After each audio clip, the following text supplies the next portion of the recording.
ఈ ఖరీఫ్ నుంచే పంటలకు బోనస్ ఇచ్చే అవకాశం ఉందన్నారు మంత్రి తుమ్మల నాగేశ్వరరావు.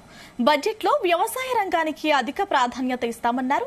దేశానికే కాదు ప్రపంచానికే తెలంగాణ అన్నం పెడుతుందన్నారు వ్యవసాయ శాఖ మంత్రి తుమ్మల నాగేశ్వరరావు. తెలంగాణలో 60% వ్యవసాయం వరి పంట మీదే ఆధారపడి ఉందన్నారు. భారత్ రైస్ 29 రూపాయలకే కేజీ హాస్యాస్పదంగా ఉందన్నారు.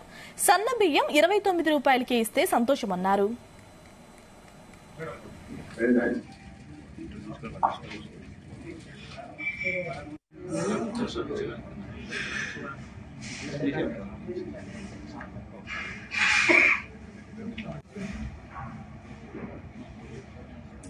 ఈ అవకాశం ముఖ్యంగా ప్రపంచంలోనే ఈనాడు భారతదేశం వరి పంటలో నెంబర్ 1గా ప్రపంచ దేశాలకు ఆహారం పెట్టే స్థితిలో దేశం ఉంది.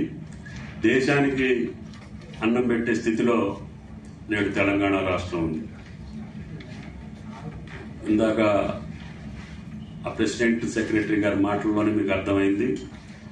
తెలంగాణ రాష్ట్రం హైయెస్ట్ ప్రొడక్షన్ వరి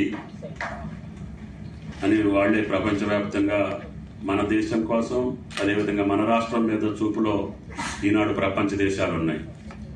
కాబట్టి ఈ సమ్మిట్ 20 రోజుల్లో అంశాలు కానీ రైతానికి కావాల్సినటువంటి సలహాలు సూచనలు ఇచ్చేటటువంటి అవకాశం ప్రపంచవ్యాప్తంగా వచ్చేటటువంటి ట్రేడర్స్ ద్వారా, అదేవిధంగా సైంటిస్టుల ద్వారా, అదేవిధంగా వివిధ రాష్ట్రాల నుంచి అయినటువంటి మెళకువలు వరి వ్యవసాయంలో విత్తనంలో కానీ, సాగు విధానంలో కానీ, నిల్వ ఉంచే విధానంలో కానీ, దాన్ని ఎక్స్పోర్ట్ చేసేదాన్ని మార్కెటింగ్ లో కూడా మెలకువలు నేర్చుకొని ఇంకా ఎక్కువ లాభాలు పొందడానికి అవకాశం ఉంది.